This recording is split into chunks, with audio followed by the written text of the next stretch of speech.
Sir present August September వచ్చింది sir. August September వచ్చింది 100 sir 85 వచ్చినాం. డే స్కాలర్స్ ఉంటారా, వచ్చిపోతుంటారా? ఇక్కడే ఉంటారు. సో మెస్ బిల్స్ ఎన్ని పెండింగ్ ఉన్నాయి? ఎన్ని నెలలు ఉన్నాయి? 3 months. అంటే ఏ నెల దాకా వచ్చినాయి? పవన్ సుత యూత్ అసోసియేషన్ ఆధ్వర్యంలో ఈరోజు ఇంత మంచి కార్యక్రమం నిర్వహించినందుకు అధ్యక్షులు శ్రీనివాస్ గారు, సభ్యులందరినీ నేను మనస్ఫూర్తిగా అభినందిస్తా ఉన్నాను. నిజంగా యువజన సంఘాలు, యూత్ అనేటువంటివి సమాజ సేవ చేస్తుంటాయి. గతంలో మనం చూసేవాళ్ళం యువజన సంఘాలు అంటే బ్లడ్ డొనేషన్ క్యాంపులు, చెట్లు నాటడము, స్పోర్ట్స్ యాక్టివిటీ చేయడము, ఇలా ఎన్నో మంచి కార్యక్రమాలు చేసేవాళ్ళు.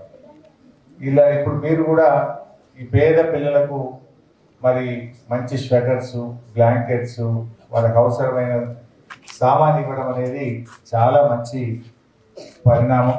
నేను ఇలాంటి కార్యక్రమాలు రాష్ట్ర స్థాయిలో యూత్ అంతా కూడా ముందుకు వచ్చి ఏ యూత్ ఆయా ప్రాంతాల్లో ఉండేటువంటి ఒక హాస్టల్ని అడాప్ట్ చేసుకొని ఇట్లాంటి కార్యక్రమాలు చేపట్టాలని చెప్పి నేను పిలుపునిస్తా ఉన్నాను.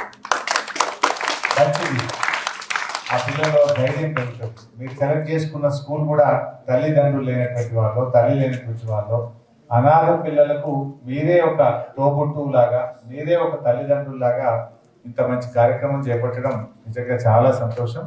ఇది ఈ రకంగా సిద్దిపేటలో కానీ, మన జిల్లాలో కానీ, మన రాష్ట్రంలో కానీ అన్ని యూతులు కూడా ముందుకు రావాలి. ఇప్పుడు చలికాలం కదా, పాపం చలికాలంలో ఆడపిల్లలు కానీ, మగపిల్లలు కానీ హాస్టళ్లలో వేడి నీళ్ళు రాక, స్వెటర్లు లేక, బ్లాంకెట్స్ కూడా ప్రభుత్వం ఈసారి ఇవ్వలేదు.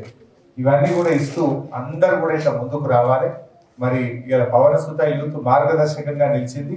అన్ని యూతులు కానీ, ఎన్జిఓలు కానీ, స్వచ్ఛంద సంస్థలు కానీ, దాతలు కానీ, ఆయా కంపెనీలు, ఫ్యాక్టరీలు, రైస్ మిల్లర్స్ కానీ, యజమానులు కానీ ఇట్లా ముందుకు వచ్చి మీరు తీసుకుంటే ఏమవుతుందంటే ఇది నిజంగా మానవ సేవయే మాధవ సేవ అంటారు. ఇలాంటి పసిపిల్లలకు మనం సేవ చేయడంలో నిజంగా భగవంతుడు సేవ చేశాడు. తల్లిదండ్రులు లేని పిల్లలకు సేవ చేయడంలో గొప్ప సంతృప్తి ఉంటుంది, చాలా గొప్ప అనుభూతి ఉంటుంది. దీన్ని అందరూ కూడా అందిపుచ్చుకొని ముందుకు సాగాలని చెప్పి నేను కోరుతా ఉంటాను. మరి ఇప్పుడే మనం చూసాం, ఇప్పటికీ 4 నెలల మెస్ బిల్లు పెండింగ్ లో ఉన్నాయి. 4 నెలలు పెండింగ్ లో ఉండడం ఏంటి? మొన్ననే ముఖ్యమంత్రి గారు అసెంబ్లీలో ఏమన్నారు? ముఖ్యమంత్రి గారు అసలు గ్రీన్ ఛానల్ పెట్టినా ఈ రాష్ట్రంలో ₹1 బిల్లు పెండింగ్ లేదు అన్నాడు. మరి ఇప్పుడు ఏమన్నారు? ముఖ్యమంత్రి మాటలు కోటలు దాటుతున్నాయి కానీ చేతలు గడప దాటడం లేదు. ఆయన మాటల ముఖ్యమంత్రి తప్ప చేతల ముఖ్యమంత్రి కాదు అని మనకు అర్థమవుతా ఉంది.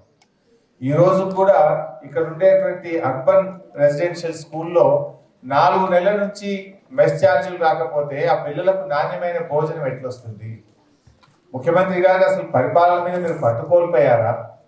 పరిపాలన మీద మీకు ఇంకా పట్టు రాలేదా? ఎందుకు మీరు ఫెయిల్ అవుతున్నారు? అసెంబ్లీలో చెప్పిన దానికి అమలుకు దిక్కు లేకపోతే నీ మాటలు ప్రజలు ఎట్లా నమ్మాలి?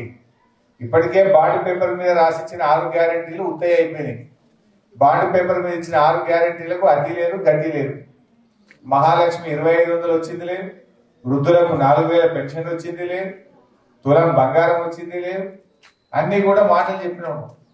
ఇవాళ కనీసంగా అసెంబ్లీలోకి పిల్లలకి ఇచ్చే మెస్ ఛార్జీల విషయంలో కూడా మాట నిలుపుకోనటువంటి పరిస్థితుల్లో ఈ ప్రభుత్వం ఉన్నది. ఇంకా బాధ కలిగేది ఏంటంటే మొన్న మెస్ ఛార్జీలు 7వ తరగతి దాకా ₹1330 పెంచారు. కానీ ఈ పిల్లలకు ఈ రోజు కూడా ₹1050. ఇంకా మెస్ ఛార్జీలు కూడా పెంచలేదు. అంటే ఈ పిల్లలు తెలంగాణ పిల్లలు కాదా? ఈ పిల్లలు తల్లిదండ్రులు లేని పిల్లలు కదా? ఇంకా వీళ్ళకి ₹1 ఎక్కువ ఇవ్వాలి కదా? 1050 ఇస్తే ఎట్లా? అది up to 7th class ₹1330. 8th class పిల్లలకైతే ₹1550 ఇవ్వాల్సినటువంటి అవసరం ఉంది. అంటే అటు 8th పిల్లలకు కానీ అప్ టు 7th పిల్లలకు కూడా మెస్ ఛార్జీలు ఈ అర్బన్ రెసిడెన్షియల్ స్కూళ్ళలో పెరగలేదు. నేను ముఖ్యమంత్రిని కూడా విజ్ఞప్తి చేస్తా ఉన్నా. దీనికి విద్యాశాఖకి ఏమో మంత్రి లేడు, ఆయనే అన్ని, ఆయన మంత్రి ఉంటాడు, ఆయనే ముఖ్యమంత్రి ఉంటాడు, ఆయన శాఖలోనే ఇవాళ ఆయన ఇచ్చినటువంటి మాటను అధికారులు అమలు చేస్తలేరు. అంటే ముఖ్యమంత్రి అంటే అధికారులకు భయం లేదా? లేదు, ముఖ్యమంత్రి గారు ఉత్తుత్త మాటలు చెప్తుంటారు. ఎక్కడో తేడా ఉన్నది. ముఖ్యమంత్రి మాటకి ఇంత విలువ లేకుండా ఎందుకు అని అడుగుతా ఉంటారు. అంటే నువ్వే బయట చెప్పేది ఒకటి లోపల ఉత్తుతగా చెప్పినా అని చెప్తున్నావా? లేదు నీ మాట మీద అధికారులకు భయం లేదా లేదా విలువ లేదా? ఏంటి సమస్య? ఎందుకు ఇంకా ఈ రోజు కూడా 4 నెలల మెస్ ఛార్జీలు పెండింగ్ లో ఉన్నాయని నేను ముఖ్యమంత్రి గారిని అడుగుతాను. తక్షణమే రాష్ట్ర వ్యాప్తంగా ఇంకెక్కడెక్కడ మెస్ ఛార్జీలు పెండింగ్ లో ఉన్నాయో ఇచ్చిన మాటలు చెప్పుడు కాదు, అమలు చేస్తే గౌరవం పెరుగుతుంది, మీ గౌరవం పెరుగుతుంది.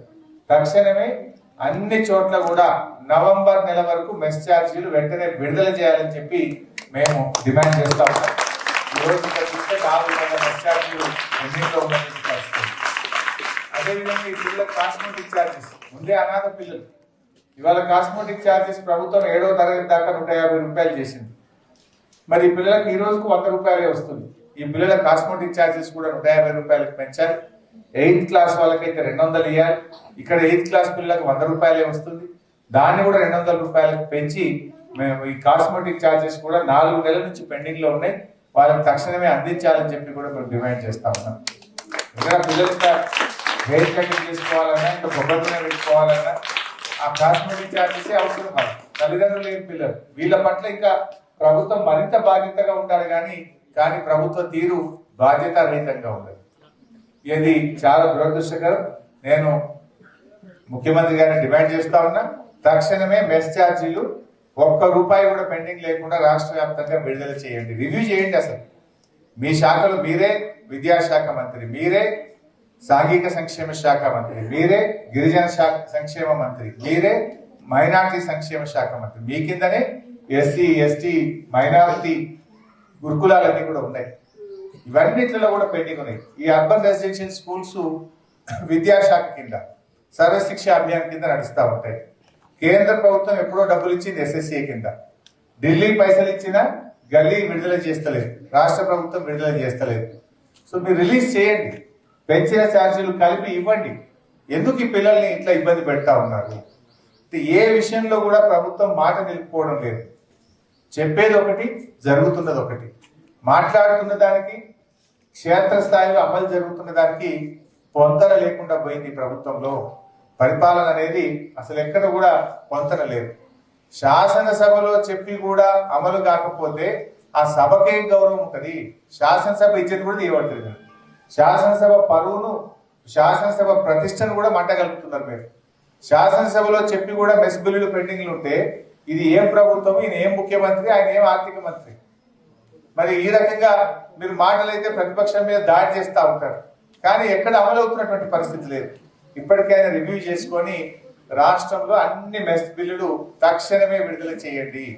నాకు తెలిసి ఇంకా వాళ్ళ జీతాలలో పెండింగ్ ఉంటాయి ఉద్యోగస్తులు, నాకు తెలిసి ఉన్నాయమ్మా జీతాలు ఏ తారీఖు వస్తున్నాయి? 10 తారీఖు వస్తుంది. 1 తారీఖు పడతాయి అంటారు, వీడు అడుగుతూనే 10 తారీఖు పడుతున్నాయి అంటున్నారు. అన్ని అబద్ధాలు. మొన్న ఎస్సీ హాస్టల్కి పోతే ఇంకా 6 నెలల నుంచి అవుట్ సోర్సింగ్ ఉద్యోగస్తులకు జీతాలే రాలేదు, ట్యూటర్లకు 6 నెలల నుంచి జీతాలే రాలేదు. అంటే ఈ రకంగా ఇలా వంట వండేటోళ్ళకి కానీ, అవుట్ సోర్సింగ్ ఉద్యోగులకు కానీ, ట్యూటర్లకు కానీ ఇంకా కూడా వేతనాలు పెండింగ్ లో ఉన్నాయి. వాళ్ళేం తప్పు చేసినట్టు? నువ్వు పైసలు పంపితే వాటిని పెడతారు, నువ్వు పైసలు పంపితే కడుపు నుండి అన్నం పెడతారు, నువ్వు పైసలు పంపితే మంచిగా పనిచేస్తారు. నువ్వు ఇవ్వాల్సిన మెస్ బిల్లు 4 నెలలు పెండింగ్ పెడితే జీతంలోకి వెళ్ళి ఎన్ని రోజులను పెడుతుంది? ఆమెకు కూడా పిల్లలు ఉంటారు, భర్త ఉంటాడు, పిల్లలు ఉంటారు. ఆమెకు కూడా పాపం ఇల్లు కిరాయి కట్టాలి, పాల బిల్లు కట్టాలి. ఎట్లా నడుపుతారు? ఎన్ని రోజులు నడపగలుగుతారు? ఇది ప్రభుత్వం రివ్యూ చేసుకొని తక్షణం విడుదల చేయాలని చెప్పి కూడా డిమాండ్ చేస్తున్నాం. ముఖ్యంగా పవన సుత యూత్ చాలా మంచి కార్యక్రమం చేశారు. ఈ సందర్భంగా 31 డిసెంబర్ వస్తున్నది, కొత్త సంవత్సరం రాబోతుంది. ఇంకా 4 రోజులు అయితే కొత్త సంవత్సరం. ఈ 31 డిసెంబర్ నాడు దావతులు బంద్ చేసి అందరూ కూడా హాస్టళ్లను అడాప్ట్ చేసుకోండి. దావతు మానేసి ఆ ఖర్చును ఏదో ఒక హాస్టల్ పిల్లలకు మంచిగా బ్లాంకెట్లో షట్టర్లో ఇవ్వండి. 31 తారీఖు నాడు దావతులు చేసుకొని మందులు దాగి ఆరోగ్యాన్ని జరగకుండా దానికంటే ఒక పిల్లలకు ఒక హాస్టల్ని అడాప్ట్ చేసుకొని బట్టలు ఇచ్చిందనుకో, ఇక అందులో పుణ్యం పురుషార్థం, పేరు మంచిగా ఉంటుంది, మీ ఆరోగ్యం కూడా మంచిగా ఉంటుంది. మా కామని ఉమేష్ ఉన్నాడు, ఉమేష్ వాళ్ళ దోస్తులు కూడా హాస్టల్ని అడాప్ట్ చేసుకుంటే పిల్లలు బాగుంటారు. మన పిల్లల్ని మనం తెచ్చుకున్న వాళ్ళకి